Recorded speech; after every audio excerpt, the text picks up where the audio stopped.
আসসালামু আলাইকুম। আজ আমি আপনাদের সাথে খুবই গুরুত্বপূর্ণ একটি বিষয় নিয়ে বিস্তারিত আলোচনা করব।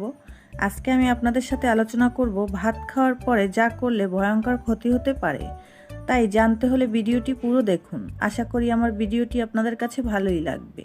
চলুন তাহলে কথা না বাড়িয়ে চলে যাই ভিডিওর মূল টপিকে। ভাত খাওয়ার পর আমরা অনেকেই অনেক ধরনের কাজ করে থাকি।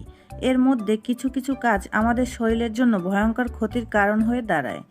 নিজের অজান্তেই আমরা নিজেদের ক্ষতি করে ফেলি। তাই ভাত খাওয়ার পর কিছু কাজ করা থেকে বিরত থাকতে হবে। আসুন এবার জেনে নেই ভাত খাওয়ার পর কোন কাজ করা একদমই উচিত নয়। স্বাস্থ্য সচেতনার জন্য অথবা মুখের স্বাদের জন্য আমরা অনেকেই ভাত খাওয়ার পর ফল খেয়ে থাকি। এই কাজ করছেন তো নিজেই নিজের ক্ষতি করছেন। ভাত খাওয়ার পর অন্তত 2-1 ঘন্টা পর ফল খাওয়া ভালো। খাওয়ার পরপরই ফল খেলে গ্যাসের সমস্যা হতে পারে। এছাড়াও অনেকেই ভাত খাওয়ার পর দৌড়ে সিগারেটের দোকানে চলে যান।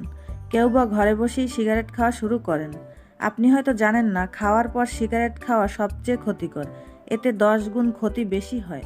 খাওয়ার আগে শরীর দুর্বল লাগে কিংবা অভ্যাসবশত অনেকেই খাবার গ্রহণের পর মনের আনন্দে গোসল করতে যান। খাওয়ার পরপরই গোসল করলে শরীরের রক্ত সঞ্চালন মাত্রা বেড়ে যায়। এর ফলে পাকস্থলীর চারপাশে রক্তের পরিমাণ বেড়ে যায়, যা পরিপাকতন্ত্রকে দুর্বল করতে পারে। ফলে খাবার হজমের স্বাভাবিক সময়ের ধীরগতি করে দেয়। তাই খাওয়ার পরপরই গোসল করা একদমই উচিত নয়। এছাড়াও অনেকেই খাবার খেতে বসে কিংবা নিজের বাসায় খাবার গ্রহণের সময় কিংবা খাওয়ার পরপরই অনেকে কোমরের বেল্ট কিংবা কাপড় ঢিলা করে দেয়।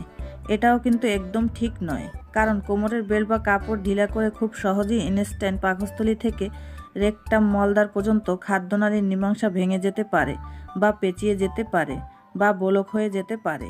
তাই খাবার সময় ভুলেও এই কাজগুলো করা থেকে বিরত থাকবেন।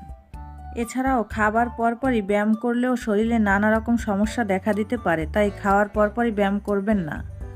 খাওয়ার পরপরই কারো চোখে রাজ্যের ঘুম চলে আসে। কেউ খাওয়া শেষ করেই ঘুমানোর জন্য তাড়াহুড়া শুরু করেন। ভাত খাওয়ার পরপরই ঘুমিয়ে পড়া খুবই খারাপ অভ্যাস। এর ফলে শরীরের মেদ জমে যায়। শরীরে মেদ জমাতে না চাইলে খাওয়ার পরপরই ঘুমাবেন না। চা খাওয়ারও কিন্তু নির্দিষ্ট কিছু সময় আছে। ভুল সময়ে খেলে নিজের ক্ষতি নিজেই করবেন। এমন অনেকেই আছেন যারা খাবার পরেই চা খান। এটি একেবারেই ঠিক নয়।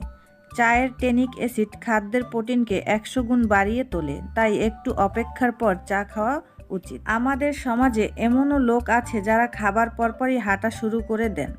খাবার সঙ্গে সঙ্গেই হাঁটা ঠিক নয়, কিছুক্ষণ পর থেকে হাঁটলে ভালো।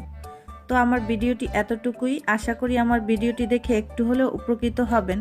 ভিডিওটি ভালো লাগলে একটি লাইক দিবেন, চ্যানেলটি সাবস্ক্রাইব করবেন। আজ এ পর্যন্তই। আল্লাহ হাফেজ।